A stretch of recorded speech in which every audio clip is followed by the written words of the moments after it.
right, y'all. So today we are going to be focusing on the final brew of the year, which is the Cranberry Orange Mead that I got from City Steading Brews. Again, this is only the final one of the year. Life happens during these last couple of months, and so I'll start brewing again in January. Probably a little bit in the late side of January. Anyway, so today we're going to be racking the Cranberry Orange into a pitcher, and I'm going to go ahead and stabilize it once I figure out the actual gravity reading of the brew. So I did a little test yesterday, and I think it's really close to done, but I want to check it today just to be absolutely certain. So give me one moment. We have the brew itself right on here. And I need to grab my laptop because I forgot that. So one moment. Okay, laptop is set. So we're taking a look inside the Cranberry Orange. Get these out of here for the wash.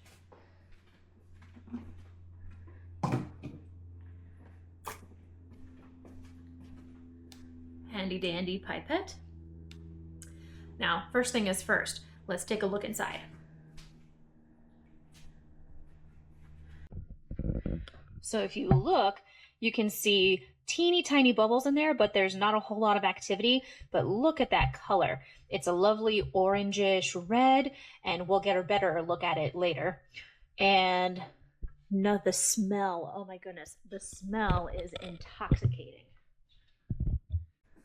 It smells like alcohol, of course, but it also has kind of that fermented berry smell, which is lovely considering we've done blackberry, but now we've done the cranberry, and it's a different kind of berry fermented smell, but it's still really good.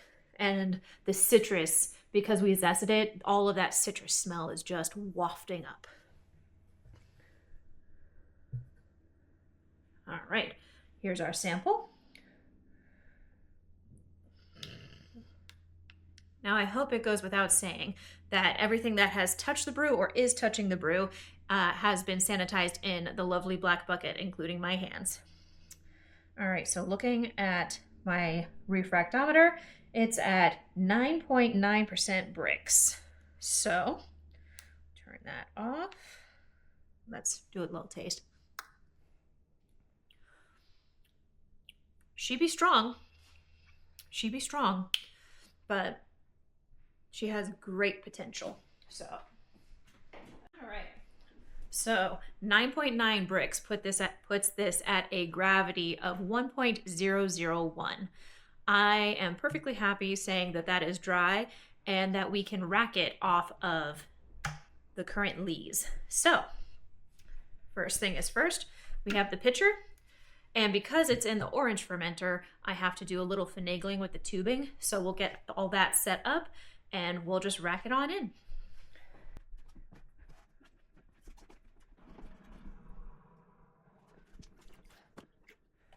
My special tubing.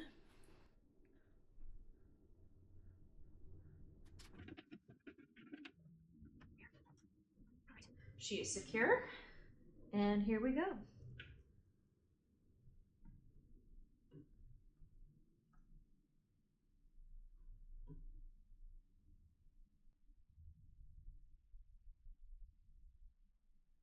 So some of you may be asking, Rachel, you put in all of that zest from an orange. Isn't that still going to be in the brew? At this moment, yes. I'm going to filter it out when I go from this bottle into a different bottle.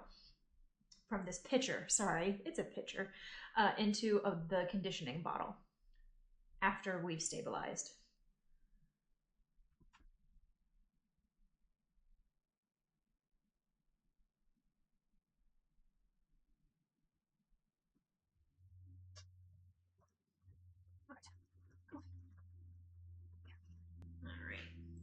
Is done.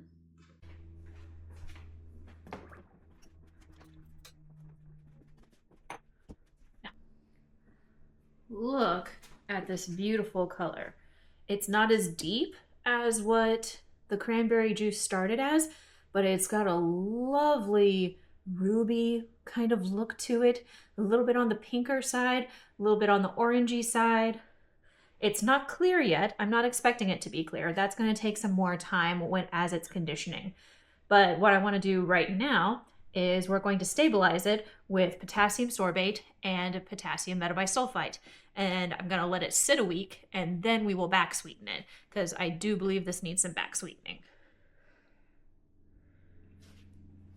All right, so first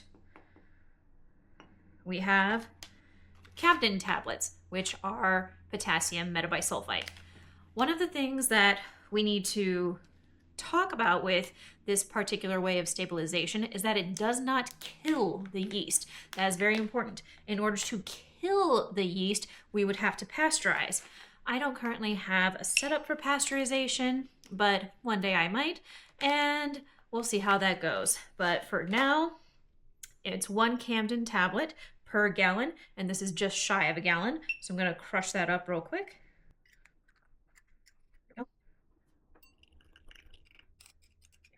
And that goes in.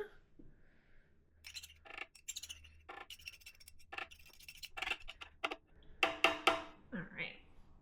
And next, we need scale. Sorry, next we need the scale.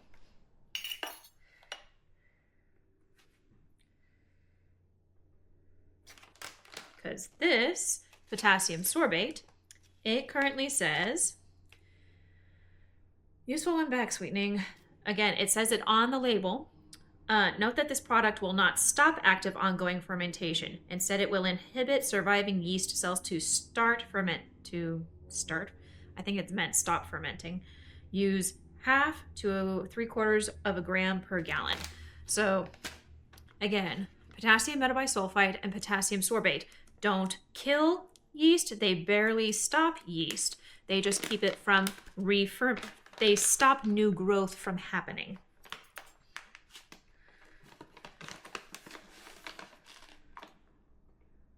Go. And I'm going to go ahead and go for 3/4 of a gram.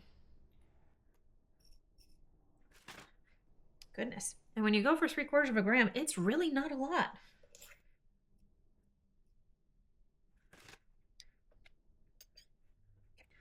And 3/4 of a gram.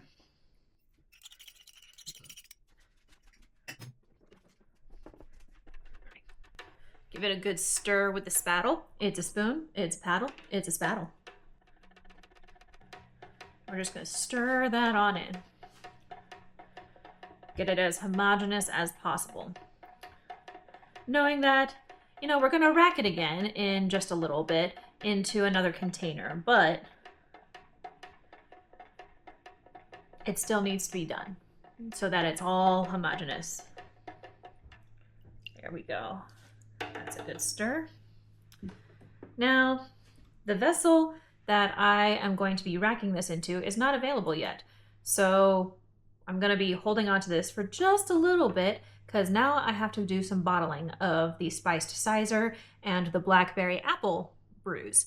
And that's going to take some time. So off camera, I'll auto siphon this into one of those containers after they've been cleaned and sanitized, of course. And then we'll wait a week and see how the brew goes. Anyway, thanks y'all. Have a great day.